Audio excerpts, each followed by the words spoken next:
Hi guys! Welcome back to my channel. My name is Jen and for today's vlog is papakita ko sa inyo yung pag-setup ko ng bagong cage ng alaga ko.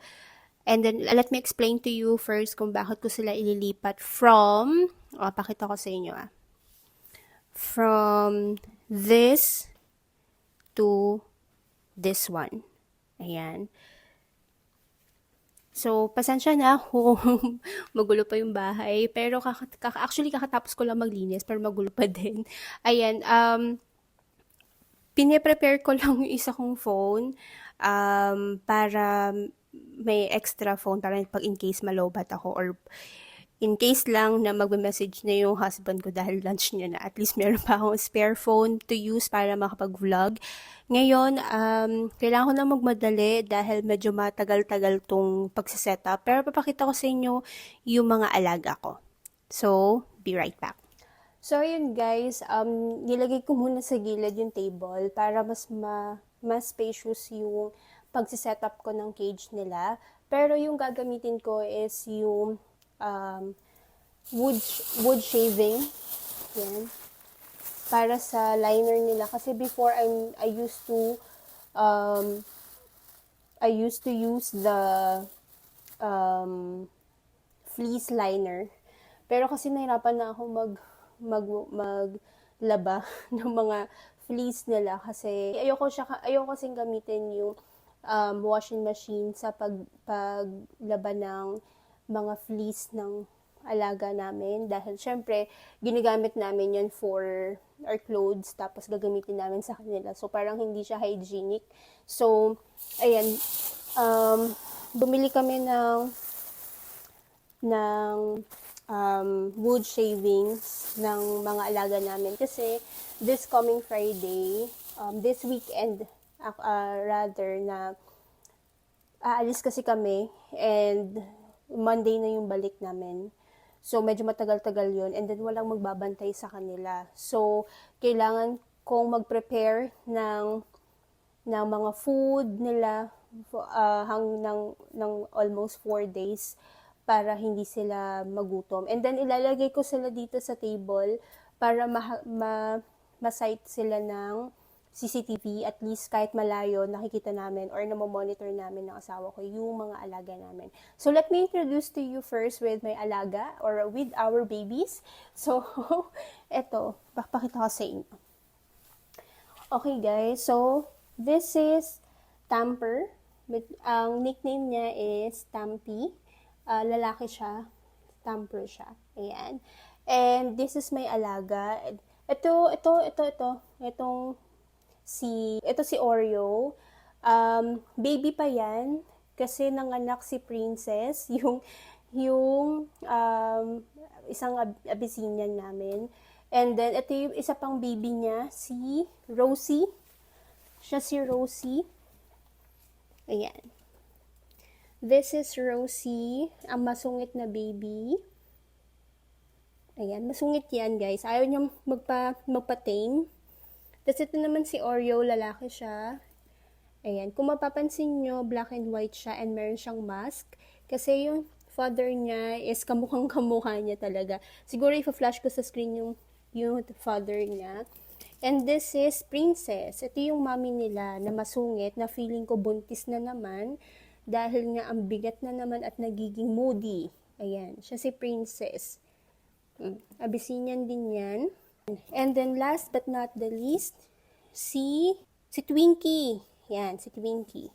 Ito yung bago namin kasi nung namatay yung father nitong mga to, yung asawa ni Princess, so napansin ko na depressed siya, so wala siyang kasama. So binilahan ako ng asawa ko ng kasama niya, which is itong si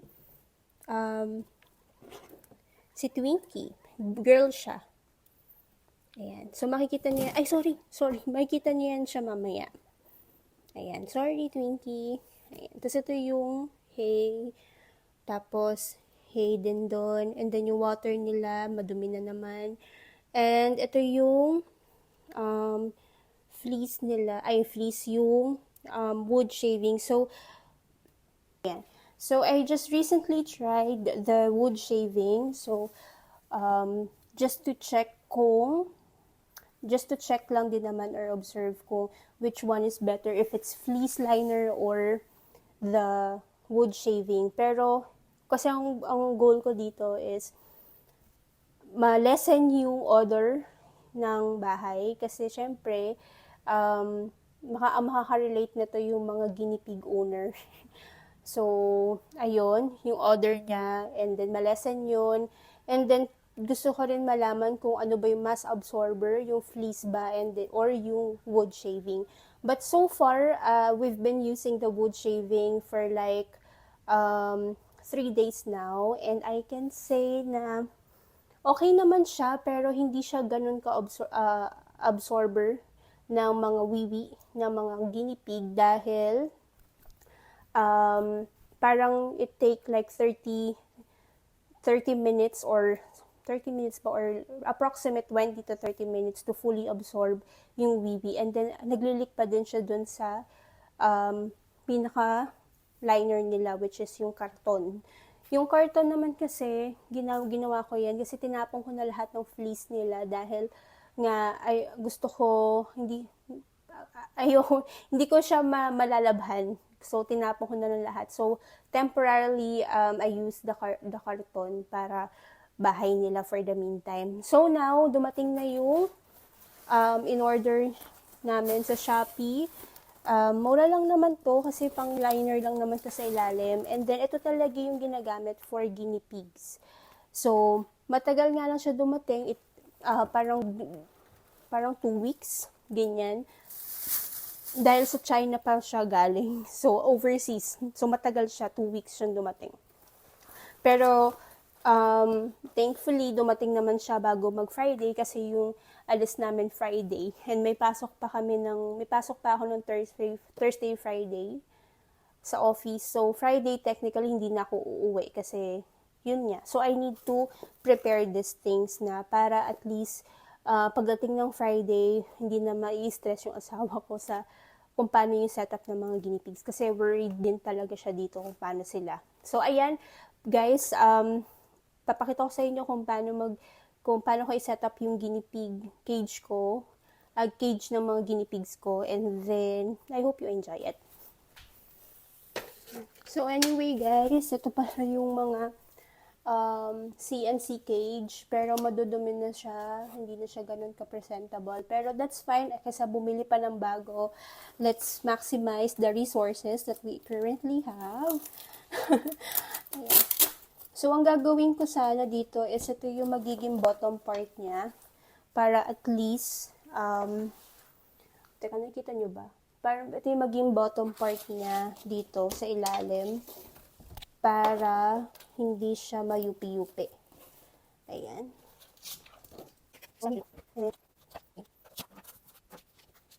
So, actually, pwede ko namang gamitin din yun, yung mga yan. Kasi babaklasin ko rin naman talaga yan. Pero, once we go back naman from the agenda namin this weekend,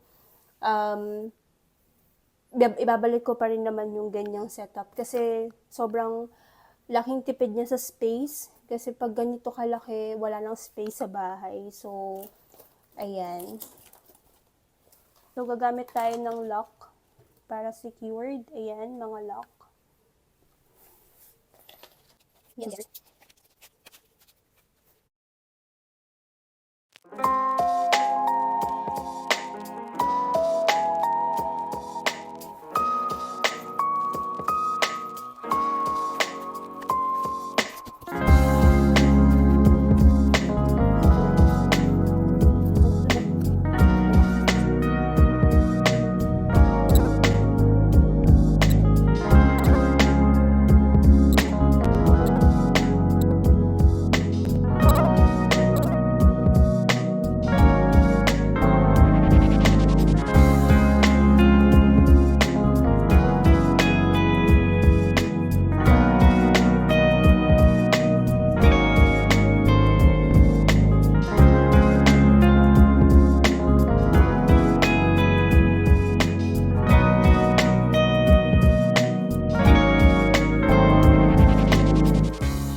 Ayan. So, ganyan siya.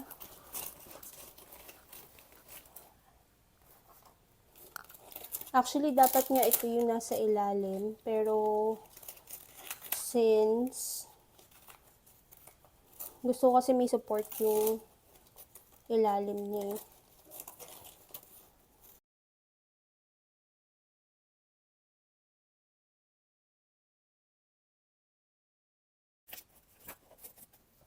Using ko lang yung banda dito sa part na to kasi lukot-lukot. Pero dito, settled naman na to. So, I'll be right back, guys.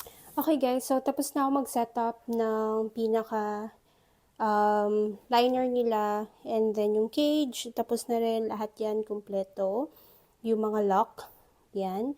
So, ang next step natin is lalagyan na natin sila ng beddings. And then, i-organize na natin sila dito. And then, tsaka papakita ko rin sa inyo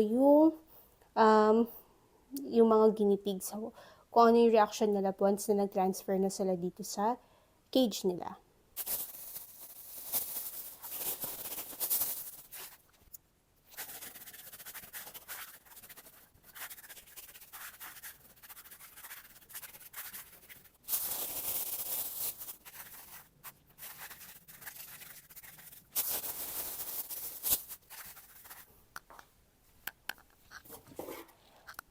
By the way guys, ito pala yung bahay. Ito yung bahay na ginawa ko for parang medical center nila yan. Ito, medical center. Kasi yung dalawang babies, hiniwalay ko sila dahil nga nag-aaway sila before. So, na parang nagkaroon ng sakit yung dalawang babies. So, iniwan ko sila dito and then pag matutulog na, ginagawa ko, sinasama ko sila sa kwarto para mabawasan yung stress nila at hiniwalay ko talaga sila. Pero yan, gagamitin ko na to for their cage para may bahay silang sarili. Pero lalagyan ko siguro ng butas dito para may pintuan sila.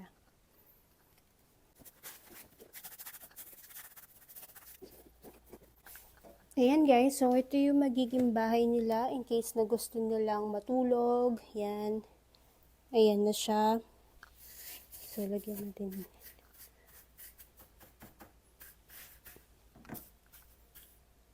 Ayan.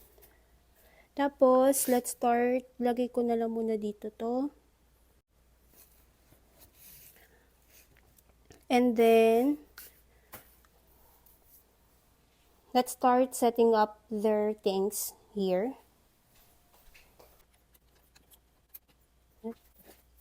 Yeah.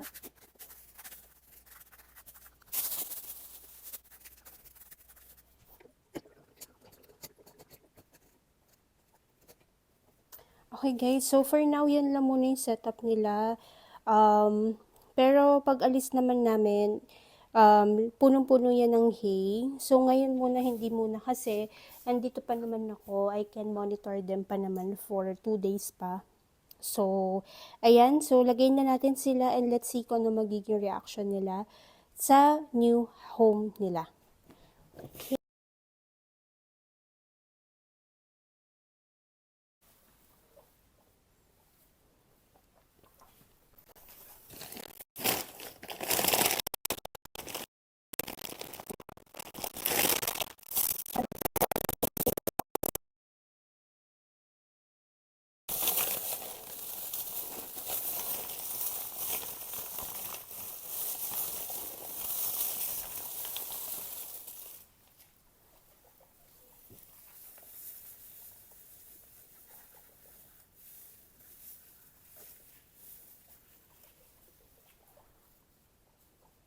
So, ayan guys. Ayan na sila.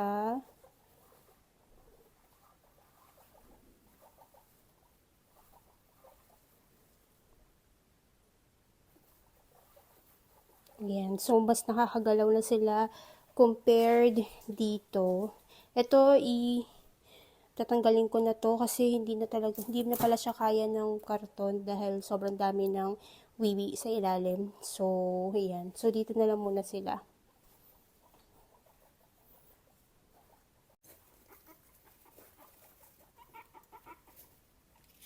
Ayan. So, guys, bibigyan ko sila ng cabbage. Pero onti lang to kasi pa hindi sila pwedeng masobrahan ng cabbage kasi baka ma-bloated sila. So, bigyan lang silang onti.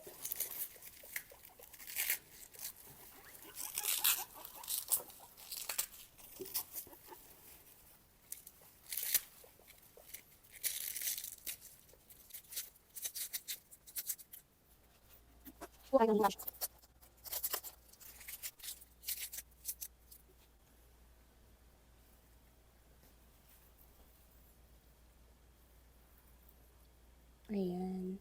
So, ang babait nila pag may vegetables.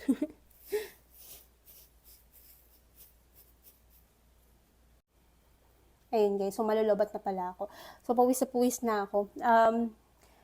Sana maging effective sa kanila yung wood shaving para yun na lang yung bibilihin kesa yung mga fleece dahil nga pag fleece magastos tsaka actually tipid siya kasi washable naman siya pero if you're a type of person na talagang wala talagang time lalo na pag weekends or rest day kailangan mo gusto mo na lang magpahinga kasi mag house chores ayun batawa dun mas okay talaga advisable yung wood shave dahil nga itatapon mo na lang siya. So, ayan.